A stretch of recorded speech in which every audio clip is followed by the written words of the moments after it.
अस्सलाम वालेकुम सामीन। 25 जुमादल ऊला की तारीख शुरू हो चुकी है। 19 दिसंबर है। खबर का उन्वान है इलाहाबाद यूनिवर्सिटी में सिक्योरिटी गार्डों और तलबा के दरमियान झगड़ा, यूनिवर्सिटी में फायरिंग, पथराव और कई तलबा जख्मी।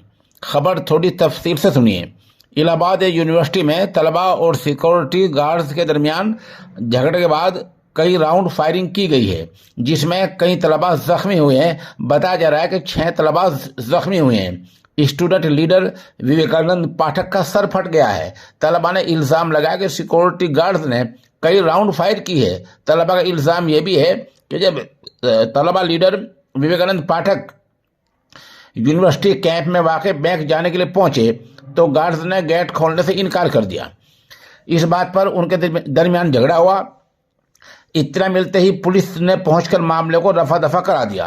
इल्ज़ाम है कि कुछ देर बाद ही यूनिवर्सिटी के 200 से ज़्यादा गार्ड्स ने, जो वहाँ 200 से ज़्यादा सिक्योरिटी गार्ड थे, उन्होंने गेट बंद कर दिया और तलबा को लाठियों से मारना पीटना शुरू कर दिया। इसमें विवेकानंद पाठक, अमित कुमार LLB के तालिब इल्म समेत छह तलबा जख्मी हो गए हैं, जिसके बाद मुश्तइल तलबा ने यूनिवर्सिटी कैंप में तोड़फोड़ शुरू कर दी है। इलाहाबाद यूनिवर्सिटी कैंप और पूरे इलाके को पुलिस छावनी में तब्दील कर दिया गया है। पुलिस कमिश्नर सुमित शर्मा समेत भारी पुलिस फोर्स के साथ वहां पहुंच गए हैं और तलबा ने वाइस चांसलर के दफ्तर में भी और कैंटीन में तोड़फोड़ की है। तलबा के हंगामे के बाद यूनिवर्सिटी में पुलिस की नफरी बढ़ा दी गई है। कहा यह भी जा रहा है कि वाइस चांसलर दफ्तर में रखे हुए फूलों के गमले भी टूट गए हैं। पुलिस ने क्या कहा?